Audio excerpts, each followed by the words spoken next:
And welcome to the Seahawkers podcast. I'm your host, Brandon Schultz, and I am joined by a couple of my good buddies as we are, 2 days out from official free agency, but really 4 days into free agency. The rules make it hard to count. How you doing, Clinton? What rules? Well, I know Adam does not like math, and in the case of free agency, tampering, legal tampering, illegal tampering, throw it all out the window. It doesn't matter after the Maxx Crosby debacle anyways. Anything other? Are there actual rules, Adam? There's a loose set of rules, which I'm a fan of loose rules or loose plans. And the whole league operates that way this time of year. And I will say this, it does make for some exciting things. I mean, obviously the Maxx Crosby trade, we're going to talk about some of the moves that the Seahawks have made here over the last couple of days. And look, man, it's a fun time to be alive watching John Schneider navigate this first little portion of free agency. We are into counting comp picks. We're into counting the players that have departed our team, unfortunately. But we can talk about, have they made the right moves? Are there any guys left that are priority? Because it feels like last time we were on, we said the chat seemed very much in on the idea that we needed to re-sign Josh Jones, and that happened. And in on the idea that maybe we needed a running back. That happened. So maybe we're done, guys. Is this it for free agency? Hard telling, not knowing. I mean, we're going to see, but honestly, we see the majority of John's moves over the years come in that second and third wave of free agency. So the idea of being done at this point seems unlikely to me. But in terms of being done with splashy names, we're not even talking about the splashiest of ones. That's for darn sure. I think we're probably past that point. But then again, like, who's going to be this year's Sam Darnold or last year's Zach Bond or whoever, that guy that gets brought in for money that's well below, top of the league average that really is a key cog into helping their team ascend to a Super Bowl. So we've seen that happen the last couple of years. I wonder who that will be this year. And can John pull that rabbit out of his hat a second offseason in a row, which would be, I mean, doing the Sam Darnold thing, pretty good. Doing it twice in a row would be, I buy all the lottery tickets, John, because you're on a heater. Clinton, speaking of being done, if you hear from the national media, it sounds like the Seahawks are done in this upcoming season because they've lost too many parts of their team that there's no way that we can be competitive in 2026. Chalk it up. We are cooked. Yeah. Oh, boy. Why are we pressing buttons? There we go. All right. Well, there's a cue. Anyway, so yes, we are cooked. And of course, we are cooked. We got some big moves to go over. But the funny part is, guys, that if we're cooked, just want to remind everybody, the new league year has started. And Adam, who's the Super Bowl champions as of right now? The greatest team in the history of NFL that resides in the Pacific Northwest that we all know and love. And that is your Seattle Seahawks. 12s, we are still world champions. As I got to travel this last weekend on hopefully what's my last job ever in the mill with Bronco Jared, it was satisfying to be able to remind him about being current champions over and then, well, a few more times too, because it doesn't get old. I think we're going to do this every single time we podcast up until maybe the pregame show for the Thursday night game versus, I'm going to predict it'll be against the Bears. We'll have to get into all that. But speaking of reminding, hey, hit the likes, hit the subscribes. We'd love you to do that. And boys, we have another slide next about, we mentioned there's the Thursday night home opener. But before the home opener, there's all the other, there's free agencies happening. What happens, guys, between free agency and then what happens in late April before we get into the doldrums? Brandon? Oh, yeah, it's the draft. It's the draft. So big news. Brandon, why don't you share the good news with the flock? Yes, we are going back to the Clearwater Casino and Resort for their 5th annual draft party, our 2nd annual appearance. And Earl Thomas is going to be back there. It looks like Uchenna Nwosu, Riley Mills, Kenny McIntosh coming back. And that is April 23rd at the Clearwater Casino. Really looking forward to it. Yeah, and real quick too, I want to shout out CEC, which is Eddie McMillan, hooking us up, and of course Christopher. What's Christopher's last name again? Christopher Hart, right? Yep. Christopher Hart, who works at Squamish Clearwater. Great, he's a flocker and a great dude.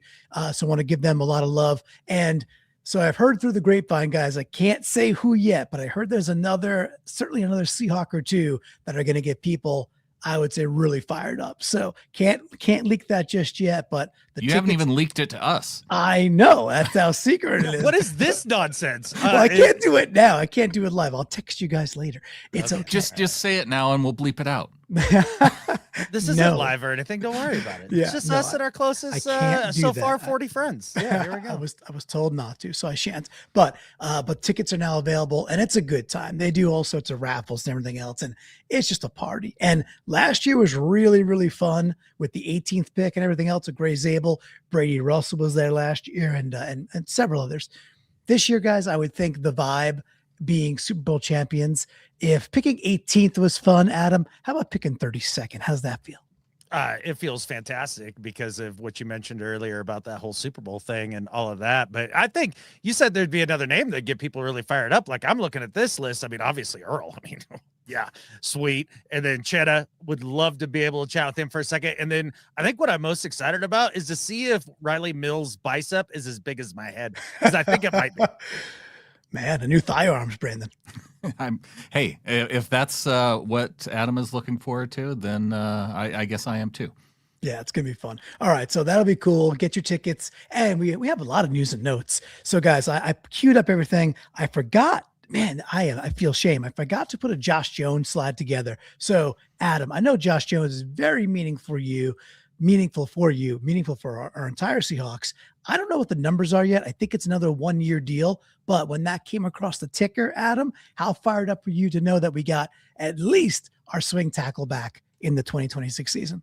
Well, I can only have one word to describe what it is. And I'm going to use my Clinton Trump pronunciation of it. It's huge. Huge. It's huge. It really is. It's a big deal. And I'm really fired up to have Josh Jones back. This is one of those sneaky signings that really do help propel a team going forward. I mean, we've watched the Niners the last few years in their lack of depth and what that's meant to them when you start to go through the injuries. And I am stunned, absolutely stunned, that there wasn't a team out there that wanted to pay Josh Jones a little bit of money to come in and at the very least compete for a starting left tackle job after the fantastic job that he did filling in for Charles Cross.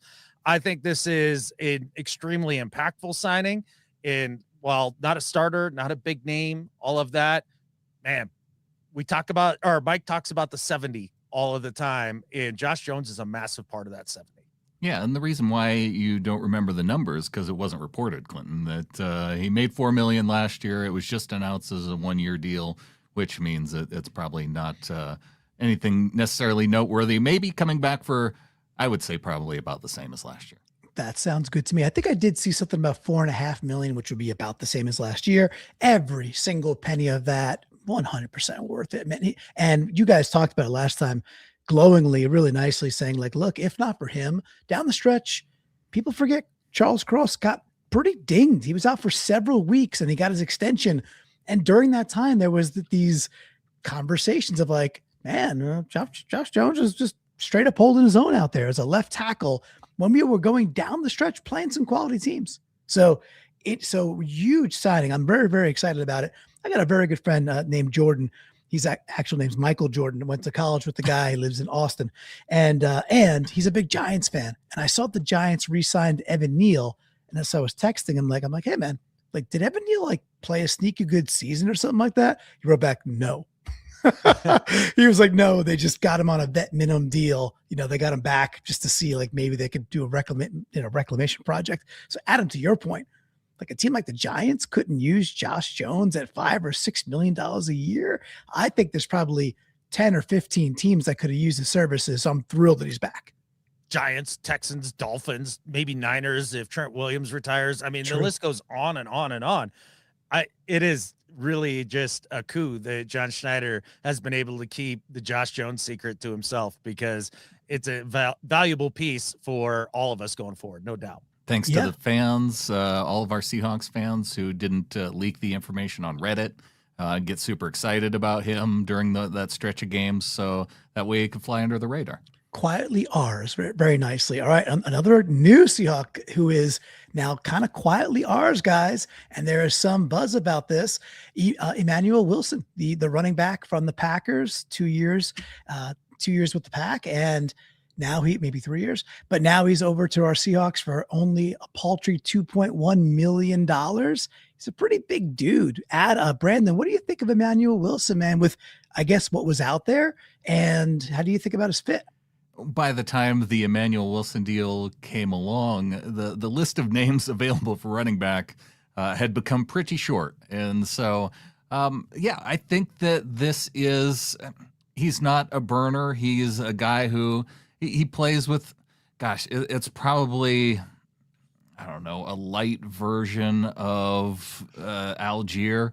He kind of plays with that physicality, but he doesn't have a ton of speed. If you want to go back and watch some of his highlights, the game that he had this past year against Minnesota is probably one of his better ones. I think he rushed for over 100 yards, but he had 4 runs of 10 yards or more on early downs too, where he's picking up first downs, and he looked pretty good doing it. So, I like this better than Brian Robinson or some of the other. I know Keaton Mitchell had already come off the board by the time this was announced, but I like him more than the Mitchell. So I think that it's a depth piece, so that way we aren't asking what's going on at running back, I guess, for the next couple weeks.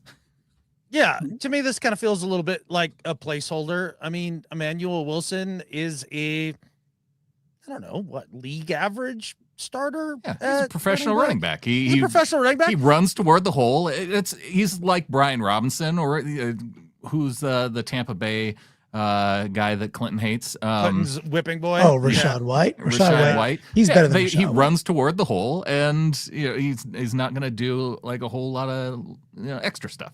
He's got better vision, in my opinion, than Rashad White. Oh, yeah. I mean, and that's fine. Look, he's a guy that you can bring in as you're maybe grooming a rookie that you pick up in the draft upcoming here while you're waiting for Charbonnet to get healthy. I think his style is similar to Charbonnet. Yes. There's similar kind of runners, and it's a quality signing to be sure that you have a guy that can go in there and do professional running back things. I don't think it moves the needle. He's not an explosive player like K9 or maybe possibly one of these smaller backs that are in the draft that you could use to be the Sonic to maybe Sharps' Knuckles at some point here. I would have honestly, Brandon, I completely disagree. I would have rather had Brian Robinson, but I don't know what the money was for B-Rob. But I've seen him be a difference maker in an offense where I feel like Emanuel Wilson can be a steady cog in. That's a great start, and it's a nice piece of mind to know that he's there as we see if Kenny Mack is going to be healthy. How long is it going to take for Sharps to get back on the field? Can Holani carry that sort of workload? All of that stuff. So solid signing. Maybe Brian Robinson's still on the table. We could still use another running back, right? So if they sign him for a similar amount and you're looking at Holani, Robinson, and Wilson, and then a draft piece, like if it's at the signing amount it is, then you can go into the season and you're still looking at 4 running backs, and then you have some competition for those last spots with guys that are still on the roster. A couple of reasons I really like this signing, and this is not me just glowing up our newest Seahawk. I like Emanuel Wilson. I think he's a good back. He reminds me, he looks to me, the way he runs, a little bit more upright, kind of gets horizontal. Certainly Earl not the Campbell. Way, no, yeah, yes and no. But he just reminds me of Charbonnet. He just looks like, to me, the way he runs, the way he's a little more vertical. He's a pretty big dude, like 5'10", 225, 226. He's a large back. He's got some power around the goal line. He has not fumbled in his career. I like that. And I like the price point of $2.1 million. Keaton Mitchell went for over $5 million, I think. And Chris Rodriguez just got $6 million. I still don't know how Algier only got a little over $6 million if Chris Rodriguez is getting $6 and Keaton Mitchell's getting $5. but to get him at a bargain deal. And then the last part I like, guys, look, I like me some UDFAs. I like UDFA stories. He comes out of Fort Valley State University, right? And he's a UDFA to start with the Broncos, actually, before he goes to the Packers. And now he gets a new contract with the Seahawks. I like these dudes have the chip on their shoulder. And for a running back, he still hasn't gotten that huge payday. So I like the idea of the touches he's going to get, especially before Sharps is back. I think he'll be competent. Now, the one big thing that I think people are assuming incorrectly, and Adam, you talked about this a lot before the year started and then throughout the year, was like, hey, can Seattle avoid the negative plays? Can Seattle avoid the TFLs? And it plagued us in 2024, and it was really kind of a non-factor in 2025. But so much of that, when the blocking was okay, was K9 being special. And Emanuel Wilson is not K9. It's not going to prevent those -2, -3 plays, which K9 got out of all year long. That's true. And look, we did struggle for the first third of the year this last year with some of those negative plays, and then they got it cleaned up as they went on further, as Kubiak had his one and only year here and got his offense absolutely humming by the end of the season. So this may take a second for it all to gel in the run game with as much change with Fleury coming in and now a new starting running back, whether that will be Wilson or Holani or Kenny Mack or whoever else they draft possibly. We'll see how it goes. But like I said, this gives you some peace of mind. And I also think it gives you some flexibility going into the draft. Mm-hmm. Now you don't have to look at that running back position and say round 2, round 3, and be like, we have to come away with a guy. I still kind of feel like I want that, though. Well, so do I. I want lots of things. You know? Yeah. I think the difficult part about free agency and having K9 going into free agency is that you looked at it and you didn't see a place for improvement. And so that's you looked at a couple places and go, well, you know, Algier, he could provide more physicality. ETN would give you at least, you know, a guy who could score from any area on the field and have that kind of speed. But then outside of those couple guys, it dried up really quick. And so the only way to really improve at the running back spot now is through the draft, or if you go out and make a trade.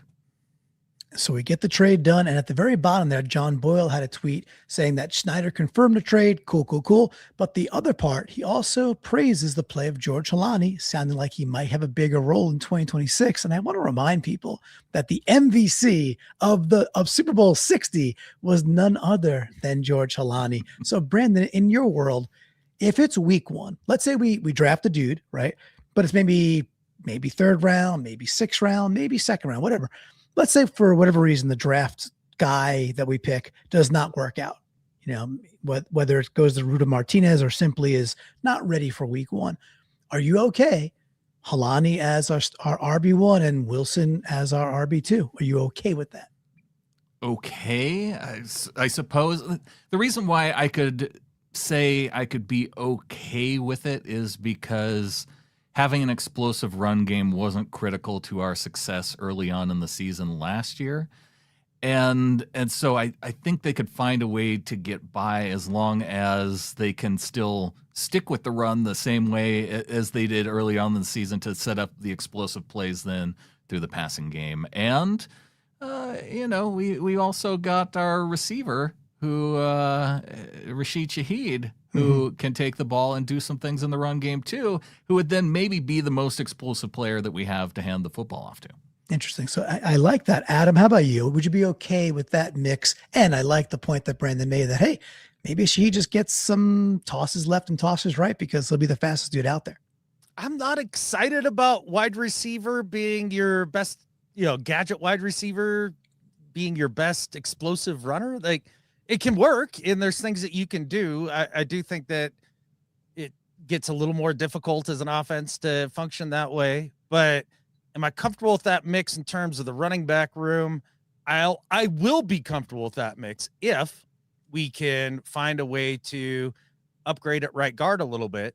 Because if you can do that and you can kind of shore up the run blocking, like a lot of guys can go out there and get that standard, 3 to 5 yards per carry. And if you're doing that and you're on schedule, then that's what makes it so that Sam Darnold can operate and be the best version of himself. So there is a path to it. We'll see how it all buffs out here. And heck, maybe upgrading at right guard. I know this is crazy and all that. Maybe it's Bradford taking yet another little step. Maybe that's it. We don't know for sure, but that would be what all of that is contingent on for me. Okay, that's fair. And I'm still team take your 32nd pick and take the very best right guard in the draft. It may or may not happen, but I liked it last year, so it's got to work this year. Something that's been working for us for a couple of years, boys, is Jake Bobo. So Bobo, he's not officially back yet. So Brandon, maybe you could explain this situation for everybody. I know that he got the RFA tender, but what does that mean now?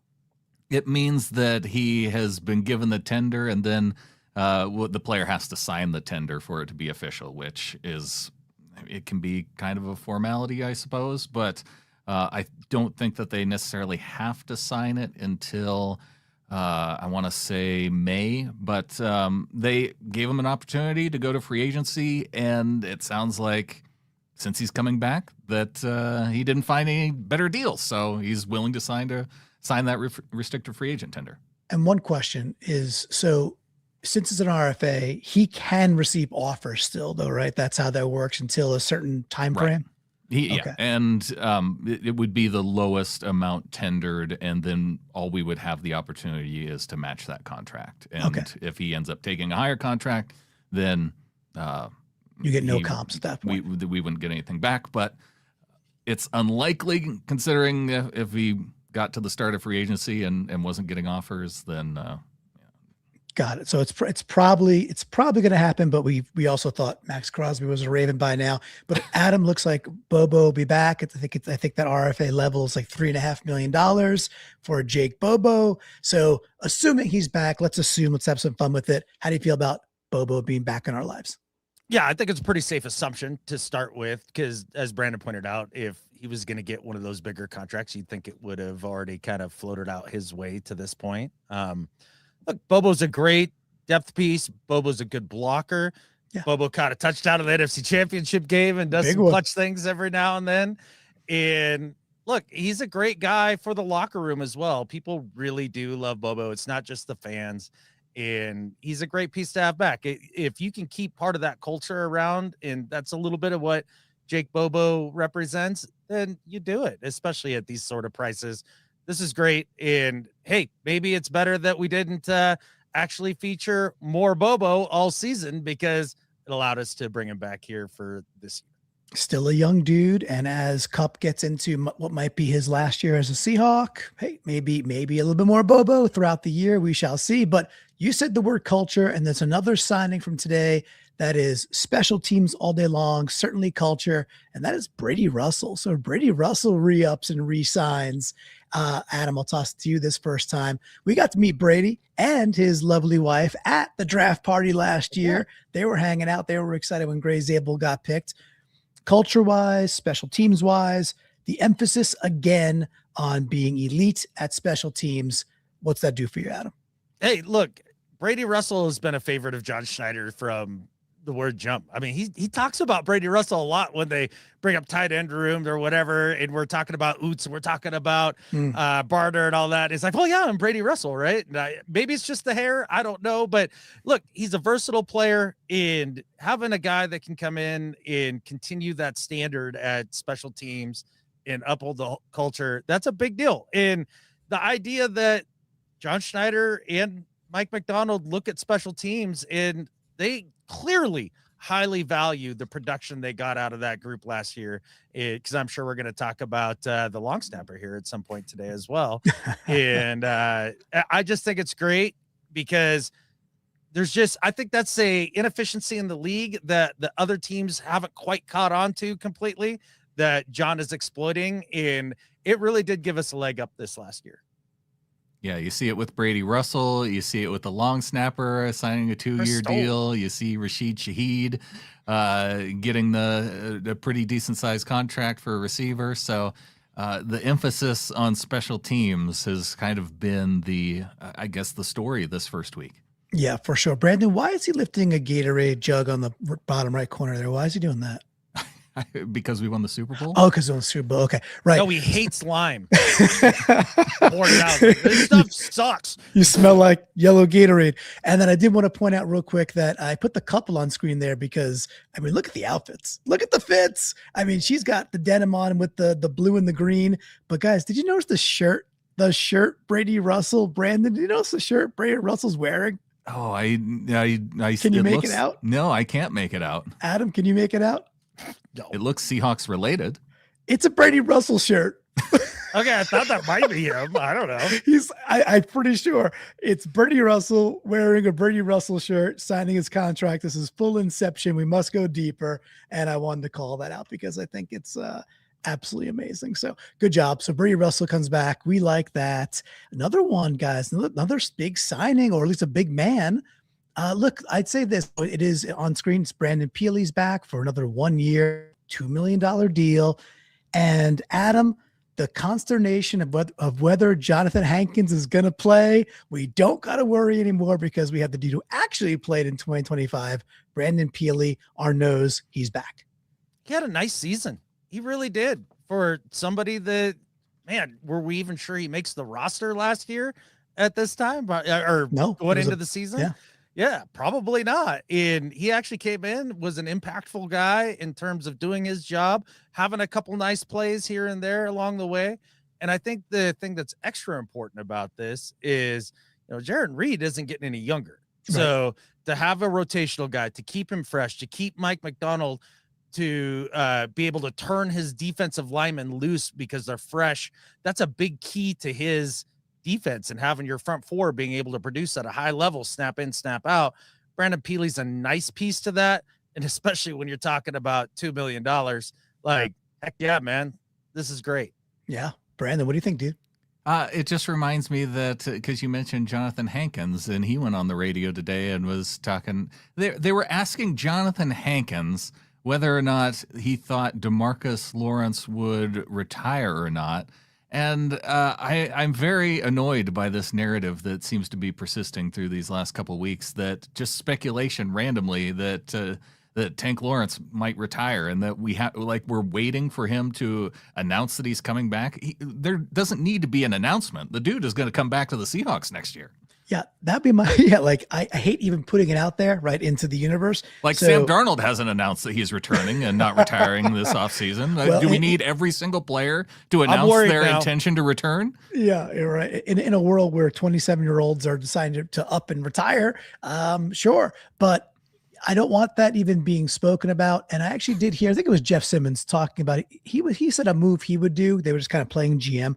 And it was kind of interesting. He was like, you know what? He's like, why don't you just cut a little bit more money to D-Law? Just like as a, hey, thanks. We'll give you a little, like some little roster thingy, make it happen. Be like, make sure you're sticking around and just get that sealed up. So there's no doubts. So you walk into April and you know he's there because he's a big deal, dudes. Like, he's a big part of this team.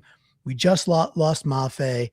Mafe being our fourth edge doesn't hurt that much, but so I'm with you guys, Adam. We just gotta, I think, maybe just put that to bed and be like, no, D-Law's coming back. And to because Nate in the chat saying that D-Law apparently floated it. If he did not float it publicly, because there is nowhere that I have found that D-Law has floated the idea of potentially retiring this year. It's mostly speculation around his age and the fact that he won a ring finally after coming from Dallas. But he needs to run it back and get another one. So exactly. Again, this is not something that needs to be discussed. Well, it'd be super. Do I want D-Law to retire? The answer is absolutely not. No. Do I think that if he did, would I be stunned? Absolutely not. Like, I understand it's speculation, and I usually hate speculation, but really, until we hear anything one way or the other from him, I mean, is it on the table? Yeah, you guys just are like, nope, it's definitely not happening.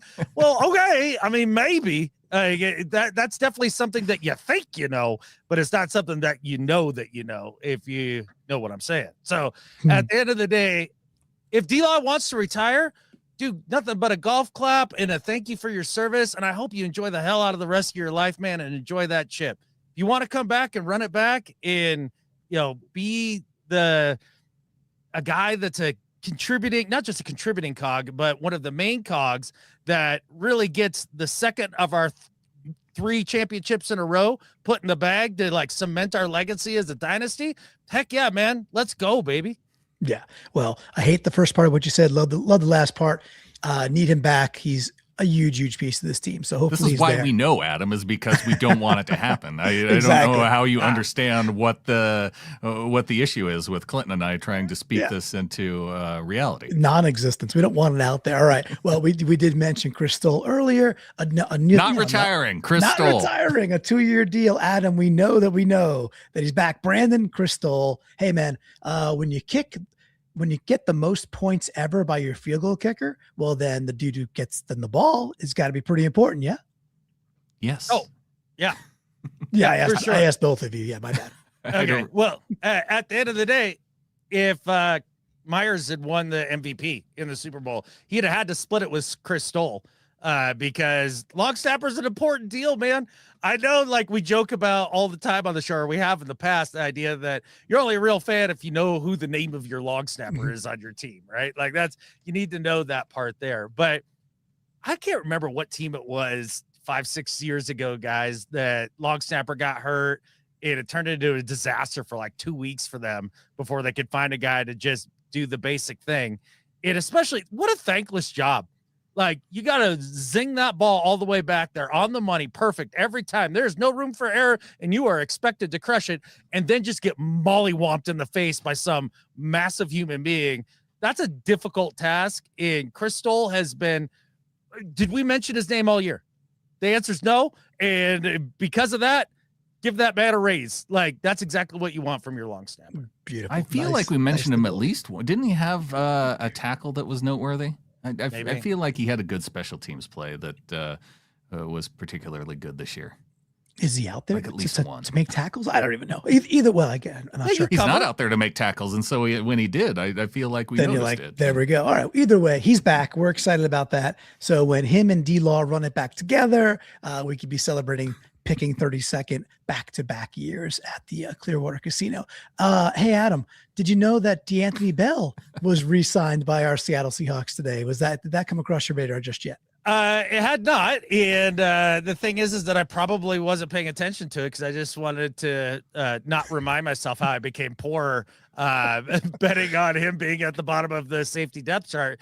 Look, he's been a valuable piece to the team in terms of his depth and being available on special teams. And I will not be betting on a ceiling for DeAnthony Bell this year. I won't be doing it. Steak and beer Bell. There we go. Brandon, is DeAnthony Bell going to get a ring? Because he got poached. Where did he go? Carolina, I think it was, towards the end of the year. Was that right? I know he went somewhere. It might have been the Panthers. He was with the team for a good portion of the year. He was so how does that work? The 70, and then now he's back with the team. Like, why would they not give him a ring? I think they should. I agree with you. I just don't know how it works. That he wasn't there for the playoffs. He was a waiver casualty down the stretch because they had to move him a couple too many times. And he's a valuable piece. They can do what they want. They're Super Bowl champions. I was going to say, I think it's up to the team, and my guess would be for as much time as he spent with the organization, all that, they would be looking to do that, especially upon his return. Like, how awkward would that be? Like, when they raise the flag and everybody's got the rings except for DeAnthony Bell. He's like, I mean, I did stuff too. Yeah. All right. Well, they do the whole dinner, they do the whole ring ceremony dinner, right? Where the whole team shows out. Imagine it, like he's waiting for his invitation. Like, no, didn't get one. It's like, no, you gotta have him there, especially since you brought him back. So good. If it's up to them, then good. The Seattle organization is not a cheap one. They'll give the man the ring. He deserves it. People in the front office get rings too. Good. They deserve them too. They work too. Parking lots, attendants, everybody. But at the end of the day, losing Kobe Bryant, this is a sneaky good signing because now you have another dude in the house, as you most likely would be my guess, elevate Ty Okada. That's what it looks like to this point. And you've got DeAnthony Bell waiting in the wings just in case. And I think that's fantastic for the squad. And he can play some ball, right, Brandon? So go ahead. Yeah, Ty Okada, he signed his exclusive right, or not signed, but they gave him the exclusive rights free agent tender along with Helani. So just to continue on the safety news. So we got Bell, we got Okada, and I think we got another guy too, Clinton. We do. We got a dude who went to Yale, in fact. So we got Rodney Thomas II. He's the only external player, non-Seahawk, if you don't count Anthony Bell, to come back to be signed. So gets a couple of year deal here.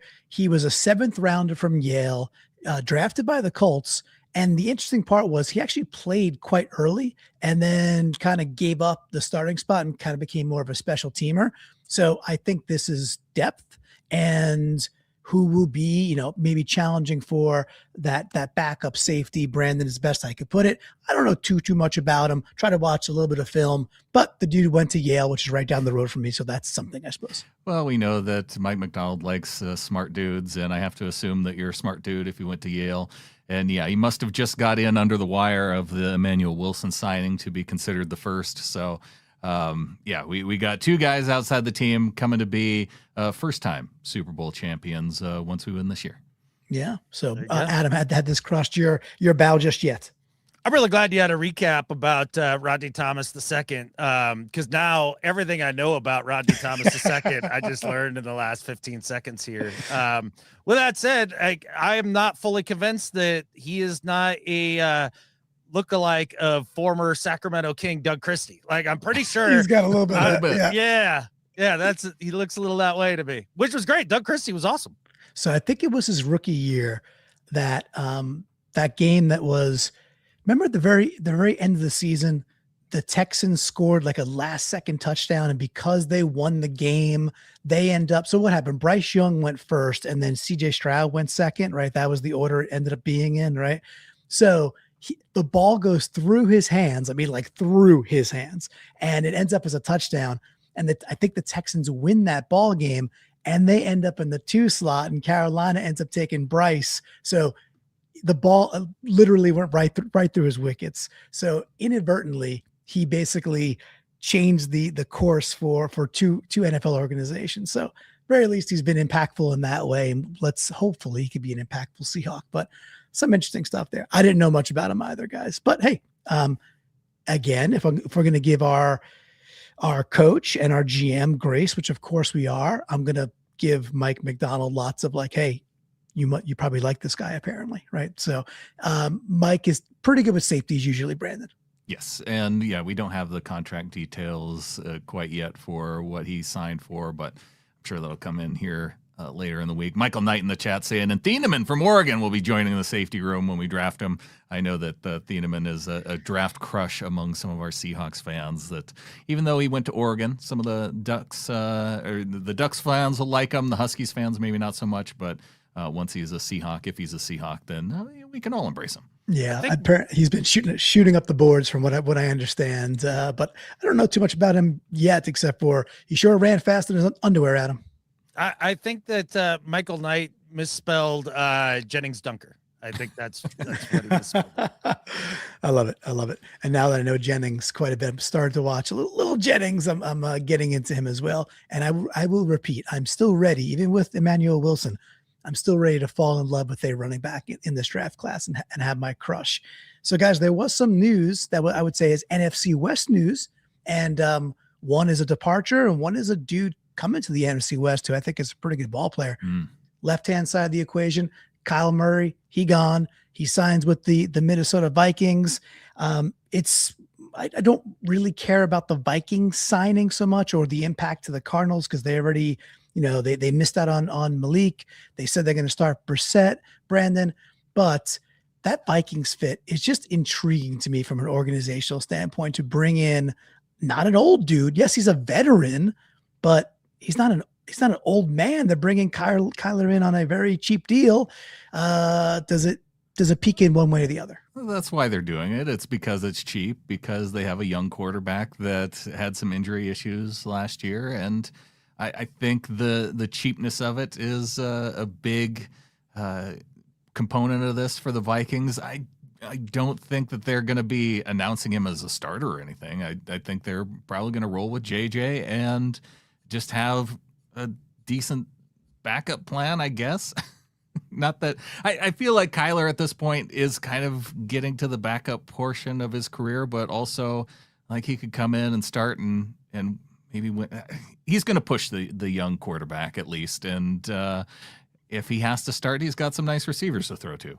Yeah, I don't think it's like a bad deal it's going to cost him next to nothing. That part I get. Adam, for me, I just think if you want to continue to really betwixt a young quarterback, this is the perfect move to really keep making JJ scratch his head. I couldn't disagree more. Look, at the end of the day, number one, I want to say on behalf of all 12s, Kyler, we are so sad to see you leave Arizona. Like we are genuinely going to miss you, no doubt about it. So the Vikings pick him up for 1.3, I believe. And like as you guys said, very cheap. You bring him in to be some competition with JJ McCarthy. And I don't say that in terms of his arm talent or his ability to run around or the fact that, he's put up some big numbers at some point in his career. Why I say, like, I put competition in air quotes is because JJ's supposed to be the undisputed leader of that team, is specifically offensively, correct? Because he's a quarterback. Well, if that's the case, if you're bringing in somebody for competition, you can't bring in somebody who's going to challenge him in that area. Otherwise, that would or could be detrimental to a young quarterback. Kyler Murray doesn't give a fuck about anything or anybody other than Call of Duty. And we know that. So I don't think Kyler's the type of leader to come in and really get a locker room to rally around him and kind of steer the competition away from JJ in that manner. And they're going to give JJ every opportunity to go out and prove that he's the starter. And on top of all of that, Clinton, at the end of the day, this isn't Pee Wee football. This is we don't sing kumbaya and hug it out after the end of every game. JJ's feelings don't matter. Look, we're going on year 3 now. This is one way to look at it. We're going on year 3 now, and we need to see something out of you. And so to bring in a guy who's been a professional quarterback in this league for years, a former number 1 pick, that could be something that lights the fire a little bit.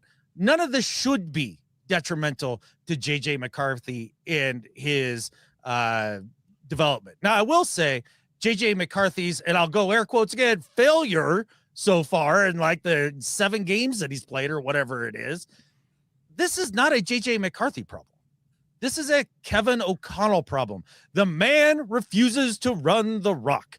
And when you do that and you play in gun and you try to make a young quarterback who grew up in college football, playing 1 season, by the way, as he's super young, under center, play action in hitting those sort of windows, and you don't play to those strengths, and you're trying to throw the ball like more than any other team on 3rd down, come on, dummy, run the ball. Like, he didn't do JJ any favors. So at the end of the day, this will be JJ's job, I believe, by the end of the year, if Kyler somehow does win it outright. But I think he'll be just fine when it's all said.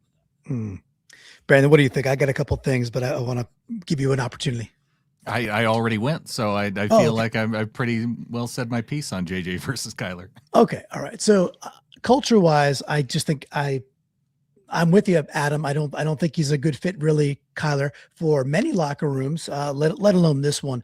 The thing is that I agree with you.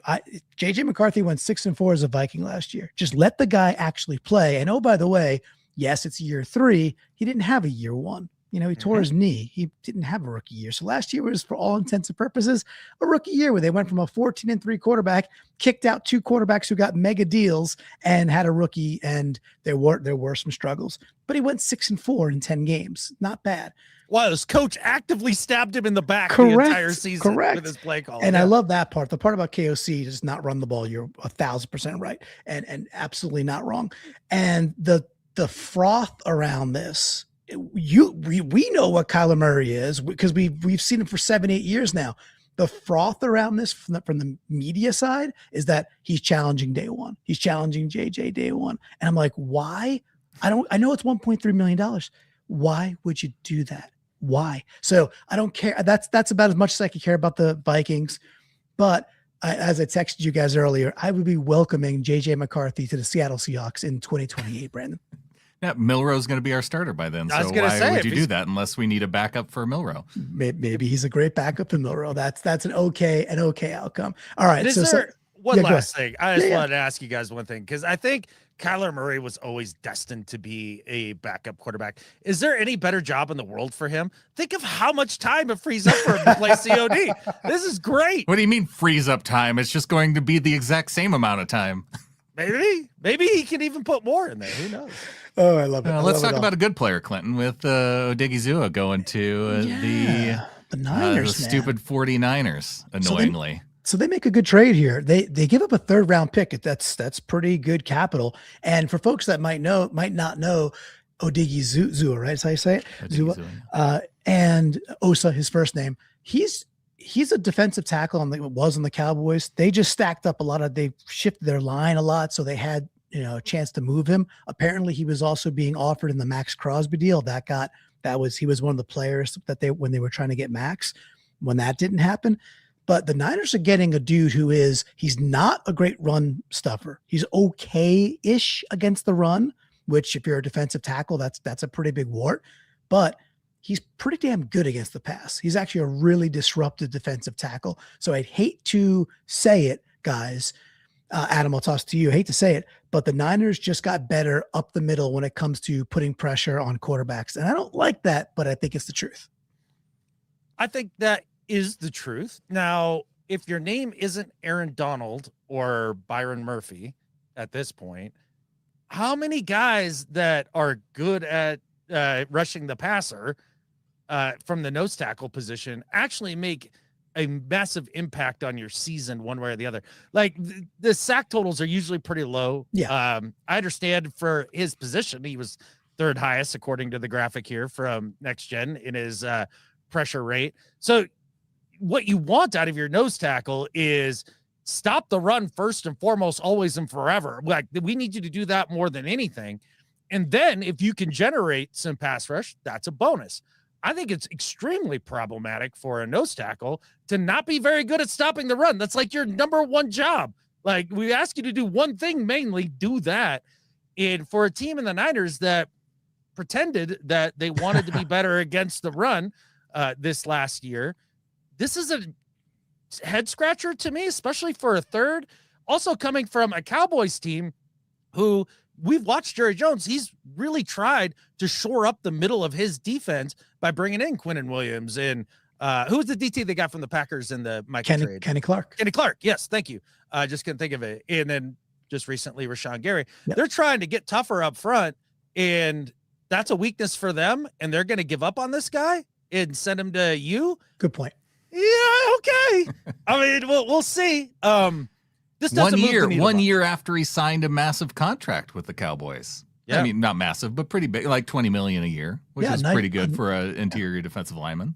Nice contract. And that's a good point though, too, because they had made the move. So they had a little bit of depth there. But to your point, I think, Adam, is which makes me feel a bit better about this because it's stupid 49ers. If he was truly valuable there, you just who cares how much depth you have at DT? You're like, cool, all the depth, right? I mean, Seattle's got 3 or 4 dudes deep right there. And that's what you want to mimic. So, well, the Niners make a pretty big move, maybe be able to get a little more pressure. They really stunk. I mean, they were bottom of the barrel. It's an interesting thing, Brandon, right? They were bottom of the barrel when it came to putting pressure on quarterbacks. But at the end of the day, they also stunk against the run. So maybe this helps in one way, but cool. I guess it'll just be Emanuel Wilson and George Halani just shoving it down their throat with whoever our right guard is. Well, Nate shoots in chat saying the biggest defensive pickup by the Niners was Vance Joseph, and maybe that ends up being the case because they did focus on trying to build up to stop the run, and then they couldn't stop the run, and they still couldn't rush the passer. Well, Nick Bosa was out injured too, so. Yeah. Real question. Is Vance Joseph an upgrade over Robert Saleh? I think he might be. Wow. Oh my goodness. Yeah. Okay. I think he might be. Boy, we have very different opinions on that. But I okay. don't know. Saleh was a very much of a cheerleader on the sideline type of guy, and I And felt his like defense is always ball. most of his success was based off of players more so than scheme, I felt like. You can't say that about this last year. That's a lie. You just lied to everybody in the chat and everybody watching this show. I feel like Joseph's more of a schemer than Saleh. I think there's merit there with the line them up. We're gonna beat you the way we beat you, type of dude. He is a bit rah, right? I think Saleh's a little overblown in his NFL career personally, but maybe it's just me seeing him one too many times on the sideline too and being like, you guys are just jealous. He's so damn handsome. That's what it is. And he brought. I saw the news today that Saleh brought in Jacob Martin to be on his coaching staff defensively. So I thought that was kind of cool. Former Seahawk as well. Hooray for Jacob. No, not as like he's still playing. Jacob Martin? Yeah, he got like a 2-year deal. No, I thought that was to be on the coaching staff. Maybe it was just to be on the actual staff. Okay. I thought he was done. No, whatever. Jacob Martin's still having a good career. Okay. All these years later, he's still like just a fine NFL player, right? So I felt like he was in DeMarcus Lawrence territory that we were wishing him retirement already. Maybe he'll play or coach. Maybe he will. We just don't know.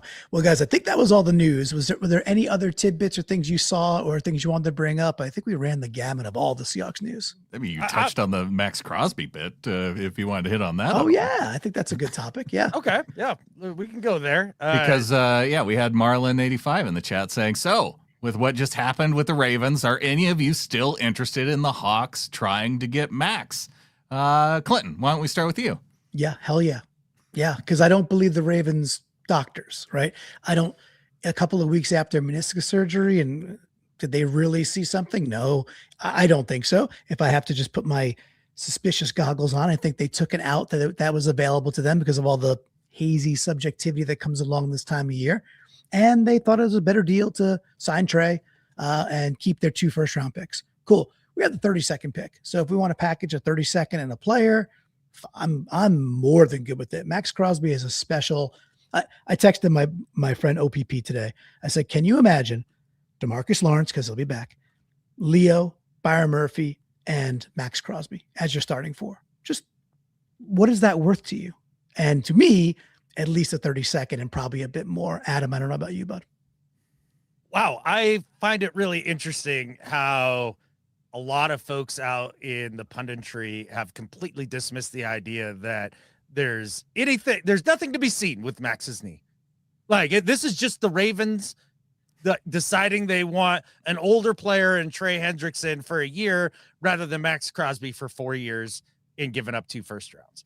And maybe that's a part of it, but I think because of the black eye it gives you as an organization and the lack of trust that breeds with you and other GMs around the league, I don't think you play that game lightly. I think that there's probably some there when it comes to the knee. I want to bring something that I use when I'm trying to filter through like world events or politics or whatever.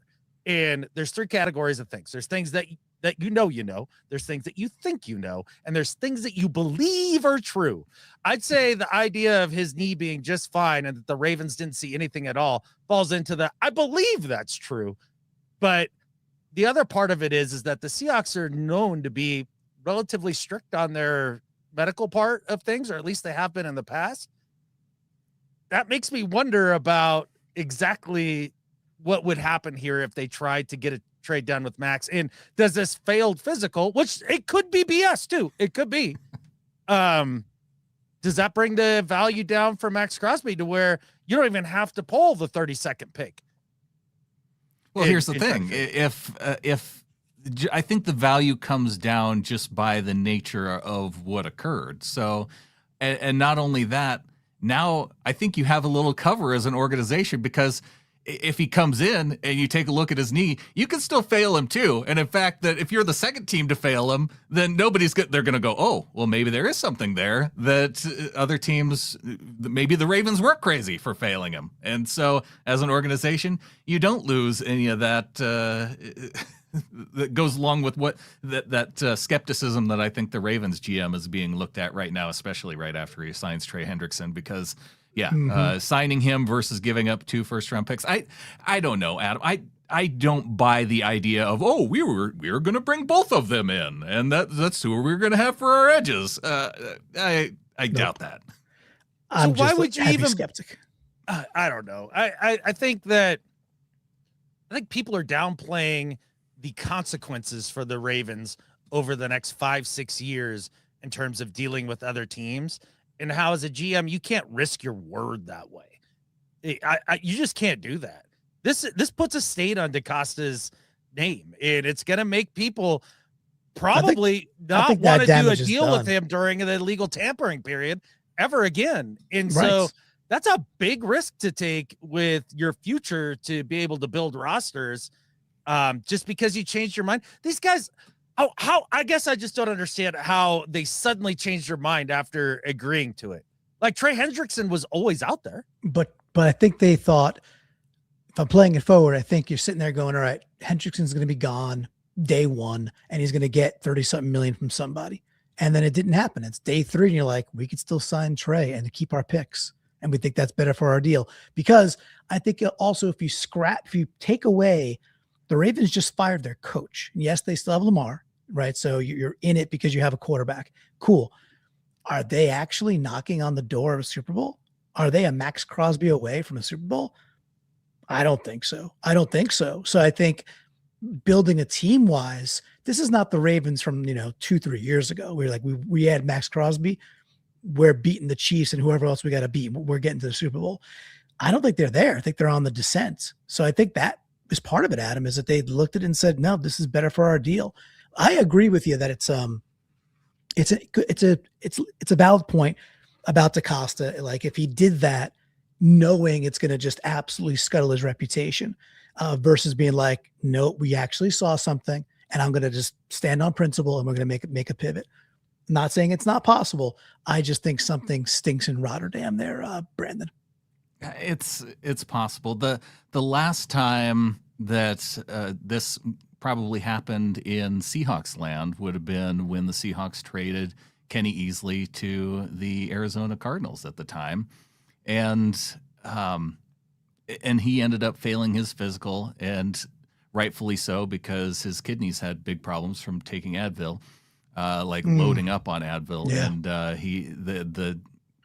And he ended up coming back to Seattle, and that hung over the team for a long time, even that trade. Because anyway, with him coming back, so could there be something there? Like, I think that it's very possible. They could have looked at his knee and said, hey, we were told one thing about his injuries, and now that we've looked into it, there's maybe a little more something there than we were told, and that made them more comfortable failing him. Well, one thing too, his surgeon came out, and his surgeon he's a surgeon, right? Orthopedic surgeon. And I don't think the surgeon's going to get out there and straight up advocate for players versus like his own work. And his words were, he's exactly where he's supposed to be in his rehab. And he had a meniscus done not too long ago. So what they're looking at is exactly where a meniscus ought to be. If not, the surgeon said he may be even ahead of schedule. So that was his own orthopedic surgeon coming out and saying that. It's really weird how they can fail a guy, because, as Nate was saying, that they knew that he was going to fail his physical because he couldn't pass a physical right now because of his knee. Right. And so it's more of a projection of down the road of when they think that he would be able to pass it. It's within their right to do it, but it doesn't feel right that they knew there was an issue, and that it's kind of feeling like more of a technicality, I guess. But there's a couple things here that we need to address, and a couple of the folks in the comments too. And like, kind of first with Michael, he was asking about how can it be held against DeCosta for not going through with the trade if the medical didn't look good. And it's like, Clinton, you clearly believe that bupkis to do with that. I think it's BS, Brandon, you're pretty dubious about it. And I guarantee you most GMs around the league are like, man, if he did me dirty like that, I wouldn't like it. And as you pointed out, Brandon, just because you have the right to do something doesn't mean that means you're operating in good faith. And so I do think that it can not like make it so nobody ever does a deal with the Ravens ever again, but it's going to make people pause for another half beat there. Secondly, as far as passing and failing physicals, everybody's saying that he failed the physical. And look, a lot of times what teams will do when they bring in a guy that's coming out for surgery is they will pass him on his physical, pending the rest of your recovery. So you pass your physical still within that. They may have looked at that and saw a bunch of extra scar tissue developing around where that surgery had happened. Maybe one of his other knees looks like a wreck. Maybe his shoulder is like held together by, a piece of. Maybe he only has 4 toes on each foot. Dude, the way Maxx Crosby plays and the fact that he plays through injuries the way that he does, like, you don't think that there could have been anything else that, because we don't know. That's all I'm saying. But that's the thing is, like, it literally could be, but it literally could be anything because the subjectivity is there. And as Michael, as you put on screen, like, hey, the legality is on their side. They can say hey, we saw something, and that's that they had the protection with that, whether it's right or wrong. But I think the damage will be done for the Ravens, and they go get Trey. But you two guys did not answer the question, which was, what would you give up? I said 32nd, maybe a player on top of that. Fine, I'm fine with that. So Adam, what would you be willing to give up to get Maxx? I'm not even saying assume health. Assume what we know is what we know. I mean, I've never been as motivated to go out and spend the big draft capital on that edge rusher as some fans are. And right or wrong, I don't know. But again, I don't know that I want to go much past like a second, which is not going to happen. So I don't know why we'd even talk about it. But look, I guess if you could get him for the 32nd pick, that's basically a second.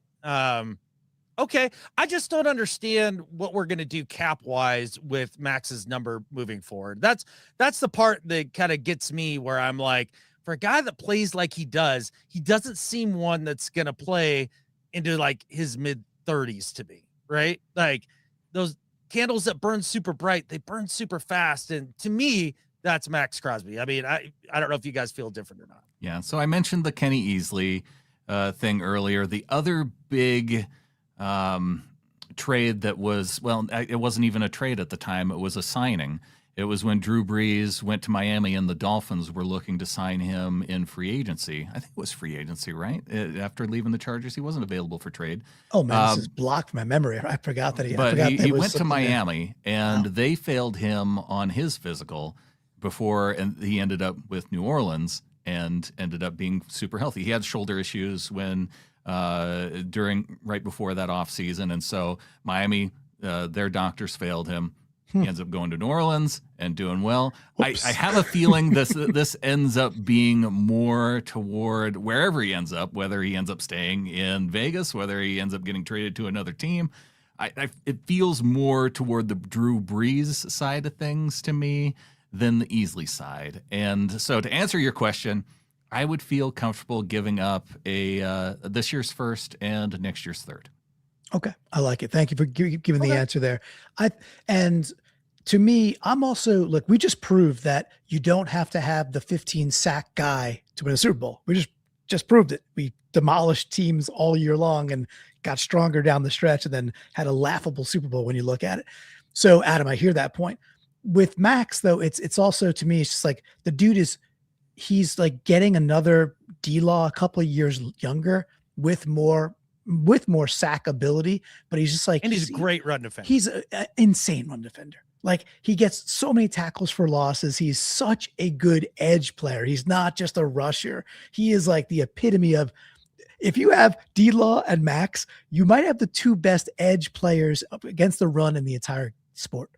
So that's a big attraction to me, man. And then the way you could make the cap part of it work, it would probably mean that you would lose Nwosu. Understood. And you might have to do that. And I wouldn't like that, because I look forward to meeting him at the draft party this year. And I want him to be a Seahawk. Hey guys, there is one more bit of Seahawks news that just broke less than an hour ago. We have to say our goodbyes to Derek Young, Seahawks wide receiver. He is signing with the Raiders. So special teamer, had a good couple of years, had some big moments, and it's time for us to say goodbye to Derek. He is going to be playing with Clint Kubiak in Vegas. Also, just they were able to make that signing because of the pending trade to the Seahawks of Maxx Crosby and clearing up some cap space. So. You heard it here first, Brandon. Yeah, breaking. Also Wrong breaking, Adam, we though. have Yeah. David Carr in chat, and he says, question, would you rather have Maxx or a low 32 pick running back plus another pick? I mean, with the heater that John's on, it's tough for me to want a big ticket guy when I know that I can get, if you have 2 picks, a back and another pick, he's going to nail one of those. You're going to get a quality starter on a rookie wage scale when at this point, as you're trying to develop and keep things going, like say the Chiefs did last as a dynasty, like you've got to be able to build that thing through the draft. You can't be doing a bunch of trades for big ticket items and expect to win the Super Bowl with regularity, Rams. So yeah, that's just the way that I kind of look at it. I think I'd rather keep that, but that's just because I'm kind of spooked by the money and I don't know. Every time I've watched Maxx Crosby play, I've always been like, great player, great player. I could see his entire body exploding like the next snap. Like that's how it's always felt to me. And maybe that's just me. I don't know. So could you be happy then if he went to the Niners? No, I'm never happy for the Niners to have anything nice. No, thank you. Yeah, I don't want that to happen. No. Yeah, that's a danger too. He cannot go to our division. That would be bad news, Bears. Like chances are I was going to say there's 31 other teams. There's 30 other teams because the Ravens already did what they did. And he might even stay with the Raiders now. I mean, who knows? But chances are he won't be a Seahawk because that's the way there's 30 other teams. But if John Schneider pulls this off, he has been wanting Maxx. He tried to get him twice already, is the reported rumor, right? So he's kind of big game hunting, guys, and he's done this before. We know he's taken his swings before. Absolutely. And they don't always work out, but sometimes they do. When we traded Leonard Williams for a second, and I realized that's a different scale, but he was kind of lambasted for that. And no Leo, no Chip. That's as easy as that one gets. And sometimes persistence pays off, and maybe you end up getting a guy at more toward the amount that you were willing to give up initially because you waited out a team like the Raiders. Look, it's going to happen for just next year's third, and here's why. Because Clint Kubiak owes Mike McDonald for making him a head coach this year and giving him the opportunity. Like, it's going to be like, hey, thank you for everything you've done for me. Appreciate it. I enjoy my new head gig. Here's Maxx Crosby for you. I love that. Me too. Appreciate everybody hanging out in the chat with us as we take a look at free agency. Probably not going to be a ton of big deals coming up here now, but we'll wait and see. We'll be watching the free agency wire to see if anything else comes up. And appreciate Michael Knight coming in with a $5 super chat as we finish things up here. Appreciate that. Nate saying I'd give a first round pick this year and a second round pick next year. That's where I top out. All right. I would too. Yeah. That's cool. The 32nd pick and the 64th pick. Let's go. Yeah. And it's not my money.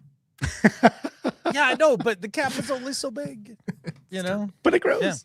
Yeah. I know. Right. If it affected your ability to re-sign JSN in a year or two, does that? I think they could do it without that impacting it. I know, okay, then maybe it's Spoon that gets affected. Right. Look, so there's orders. It's mythical, but it's real. The salary cap, it's partially magic.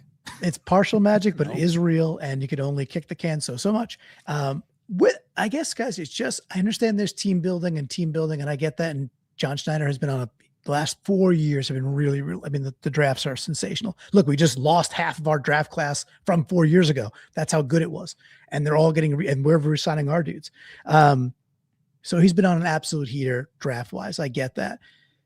But that now window of like you add Maxx, I think it was Nate who put in the chat earlier about like, look, it really would have been nice to have that dominant edge rusher against those Rams teams. And he ain't wrong about that. That's probably, if you were to sway me, the biggest point to be made, because we're not just battling the rest of the league or the rest of NFC to get back to the Super Bowl. There's one team. There's one team we are looking at that is coming, that is spending a bunch of money, that is effing them picks yet again to try to come after us and take us down from the top. And that is the stupid Rams with their stupid coach and their stupid GM and their crappy ass owner. So like, we have to keep all eyes on that stupid franchise and really think about what we need to do to keep the razor thin margin between us and the Rams last year in our favor. And I think with that, there's only one thing left to say. Go Hawks. Go Go Hawks. Hawks.